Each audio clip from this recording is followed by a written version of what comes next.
guys! Welcome back to the channel. So episode 6 na tayo here at Spooting Lifestyle. Again, my name is Fred. If you're not yet subscribed, please subscribe to this channel guys, Spooting Lifestyle, and follow us on our socials, okay? So let's get into the business. So tuloy-tuloy nga yung mga nagiging projects namin lately, and this past few weeks medyo talaga naging busy kami kasi pumupunta rin kasi sila dito sa office gallery, and at the same time ang dami nagme-message sa akin sa mga pages ko. Yung iba hindi ko pa masyado nasasagot, but I'm trying my best na makasagot ako kagad sa inyo kasi syempre pag customize, alam nyo na, marami tayong dinidiscuss doon, marami tayong pinag-uusapan kung anong klaseng customization yung mga gagawin natin. I hope you understand guys, dun sa page ko na yon, specifically Spooting Watch Company, ako yung sumasagot sa inyo guys doon isa-isa, so binabasa ko naman yun. And I'll get back to those future clients na hindi ko pa nasasagot. So ito nga, tinapos muna natin yung isang project nung isa kong friend na member nitong group na to. Ito specific lodge na to for the Mason Group. So ginawa ko muna itong Yacht Master build na to for them. Meron kaming hinahanda o meron kami nilulutong malaking project for them para madami na yata lumalaki, growing yung lodge nila. So congrats to you brother. So looking forward ako dun sa project na pinag-usapan natin na gagawin natin at the end of the year or probably early next year. Also, I have a client. Meron siyang artwork na sinend sa akin. He asked me if I can do that in the custom watch. Ireregalo nga niya kasi to dun sa kanyang anak at yung isa naman sa kanya. So yung anak ng client ko basically is an artist, and nung nakita ko yung artwork sabi ko it's a really nice artwork and I think I can do that. So natapos naman natin siya in about a month or so. Very happy naman si client. Okay guys, so meron din nga pala tayo ditong Royal Oak na custom build. So ito yung ginawa natin before. So pinapalitan lang to ni client ng strap. So ngayon nilagyan natin siya ngayon ng rubber strap. So ito yung ginawa natin before. So front and back yan. Customization. Yan, shout out kay client. Yan. Royal Oak na skull painting. So artwork to nung anak niya. Ginawa natin dito sa Royal Oak na request ni client. So meron din tayo dito guys, commemorative watch. So ito sa kaibigan natin to na part na itong grupo na to. So pakita mo to ron. So yan, ginawa din natin to. So special order lang din muna to kasi one piece lang muna siya ngayon, pero marami to guys. So kasabay din to ng mga i-deliver natin today.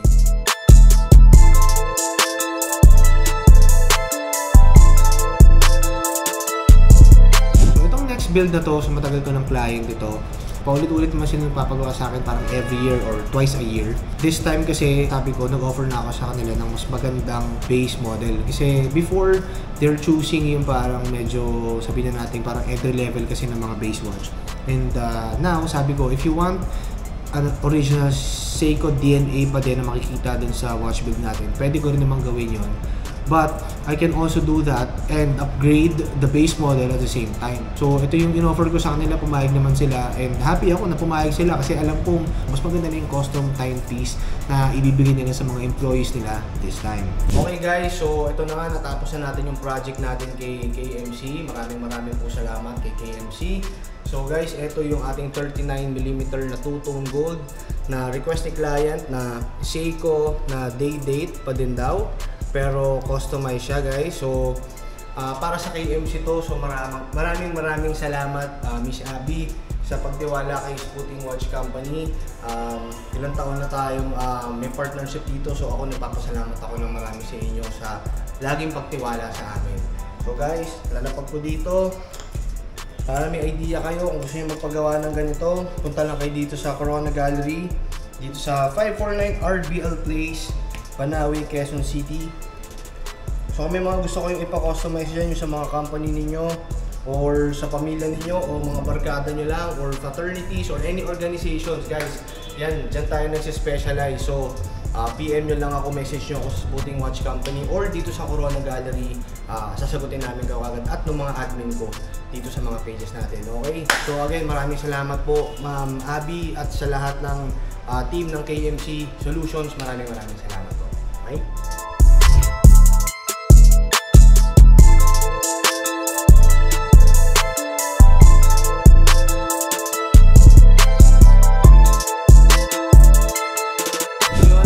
Yung client natin na taga Tarlac pa yata or Pampanga, so binisita tayo dito sa gallery, and ang layo pa na pinanggalingan nila, so tiningnan ko yung dinala niyang watch sa akin. So he brought in a Tissot PRX na ni-request niya sa akin na i-customize ko daw yung dial.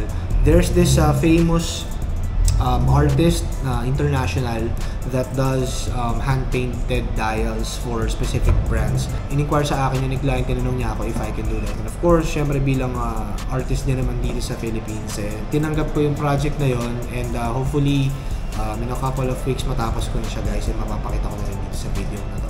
Ay sir, so okay, anong plano natin dito? Ganun sir, parang... I-block natin to. Oo. Black. Tapos, parang IFL. Okay. Tapos, lagay na lang natin yung logo. Okay. Paano yung tiso? Babalik natin yung tiso? Oo sir. Para meron naman din siyang bangat na Sige. Then, sa right na kasi mo rin yung logo. Sige. Ayun, tarayin ko ba? Bro? Tarayin ko na to. Gano'n ka Repair. talaga. If ever na baka di ako makapalit. Sorry. Sige. Pero pag ganito kasi, re-dial ko pala. Bigyan mo ako ng mga 2 to 3 weeks. Okay lang ba? Take your time. Kasi ito hand painting na gagawin mo rito ng na mano-mano.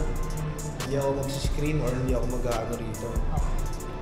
So ito yung Tissot PRX na green dial. So papagawa daw ni boss na itim. O-convert daw natin sa itim. Tapos, sino yung artist na yun? Ano sila sa'yo? May program din na... Oo, kasi so yung may sikat na artist hanapin ko na lang mamaya. So may mga speckle yun ng iba't ibang kulay ng painting. So ano niya yung signature na yun papagawa daw niya yung Tissot PRX na ng yun. Co-convert natin sa ganun to. Sige sir, bili mo ako 2 to 3 weeks. Pero bago ko gawin, bili ka muna. Sabi mo muna to. Okay, kunin na natin yan. Black with multicolor na speckle. Wait, actually, ito siya. Kasi ginagawa rin siya sa G-Shock Talaga? Oo, ginagawa rin siya sa G-Shock. Dati ginagawa ko yun kaso kasi masyadong meticulous yung pati yung hour markers na yung nakataas ng ganun So hindi ko na siya masyadong... Tsaka waffle yun. May butter na kasi. So, time consuming talaga pagka ganun. So yes guys, we have our inventory here at KG. So we brought in some new pieces from our vault. So this past weeks, we tried to sell it online and we're starting to post it online as well. So if makita yung mga posts namin, just message us on our page or contact us on our number. Everything is available. So meron lang kami mga certain pieces na nabenta na hindi na namin sinama dito yun sa content. Basically, ito ang mga pinapakita namin sa inyo are available here in KG. So we brought in Longines Master Collection. Isa to sa mga pinaka nagustuhan ko ng mga dumating dito. And I'm actually thinking about getting this for my personal use. Sana ibigay sa akin ng magandang presyo ni client. So ito pala yung mga incoming, hindi pa namin nasisettle ito lahat. But basically we have a lot of inquiries about the consignments and about mga binibenta sa aming relo ng mga gusto magpabenta sa amin ng mga relo nila. Basically we do consignment, bumibili din kami, we buy, we sell, we trade, we do all of it, you know? May consignment din kami. So ito, anong Longines to? Master Collection. Yun. So ito, Longines Master Collection. Moonface. Kompleto yan. May box, nasa box pa. So Moonface. Wow. So guys, Longines na Moonface for sale yan dito sa Corona Gallery. Popost namin yung presyo dun sa page namin. So check nyo na lang doon, okay? Bilhin nyo na siya. Gago. Bebenta nga tayo. Okay guys, so ito yung Longines Master Collection ng Moonface. So, napakaganda ng dial niyan guys. So kung kailangan mo ng dress watch. So kung kamukha na suot ko ngayon, pakita mo suot ko ngayon. Pakita mo yung suot ko ngayon. Pero syempre naka-bands lang tayo. Pero kung ganito yung mga suotan ninyo, casual o smart casual, o kung gusto mo medyo formal. Actually pang formal na to Pero pucha sa ganda ng dial nito, tapos Moonface pa. Pucha kahit saan pwede mo itong suotin. Yan, kahit tumatay. Kipag-date ka o lalabas kayo ng mga tropa mo, magyayabangan kayo, magwa-wine night kayo. Ayan, pucha, ganda. Uy, pero type ko to So, titingnan muna natin kung for sale to kasi baka akin na lang to. ito naman yung isang Rolex natin.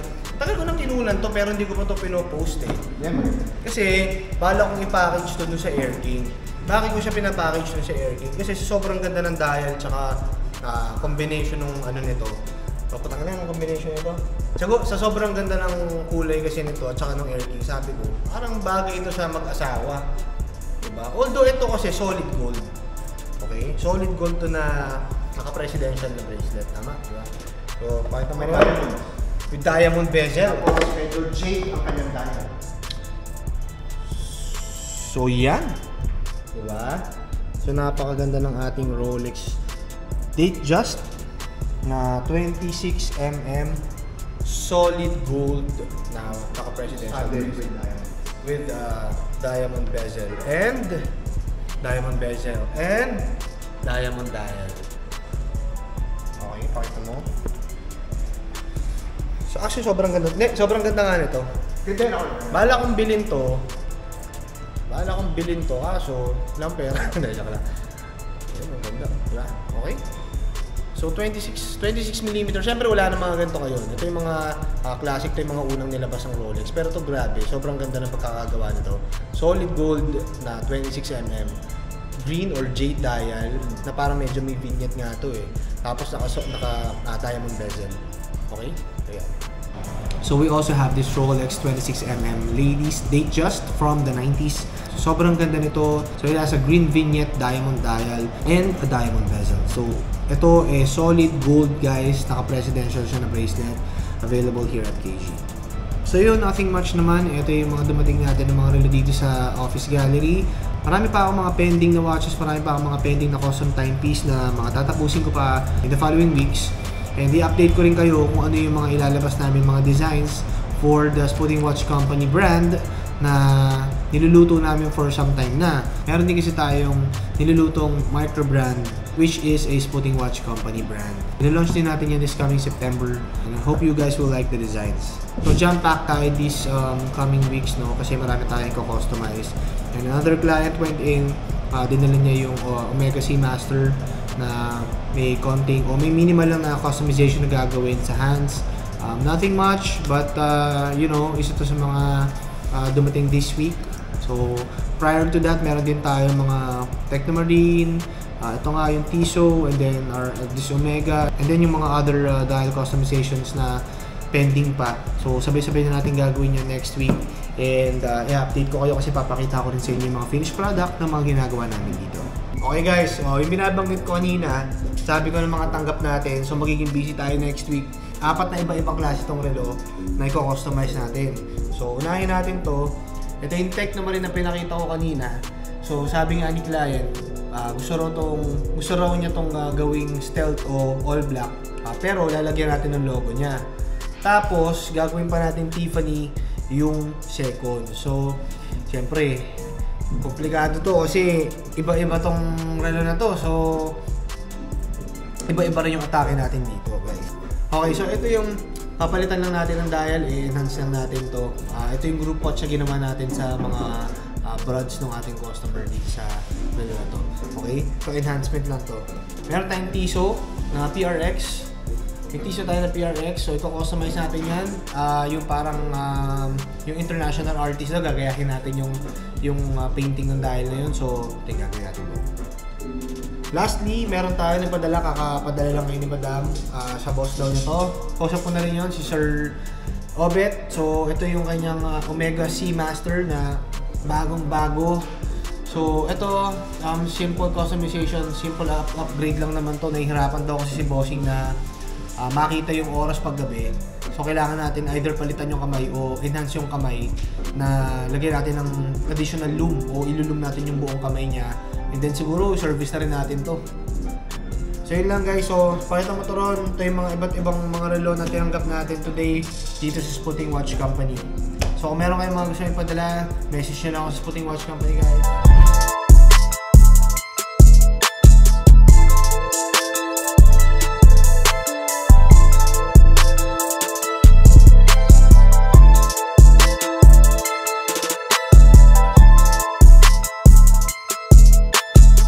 Sum this up, again, I just want to thank my clients na patuloy na nagsusuporta sa Sputing Watch Company. Marami akong repeat clients. Marami din akong clients na hindi ko pwedeng i-post, pero marami din akong clients na ako na mismo yung hindi na lang nagpo-post sa Instagram ko and sa Facebook for confidentiality.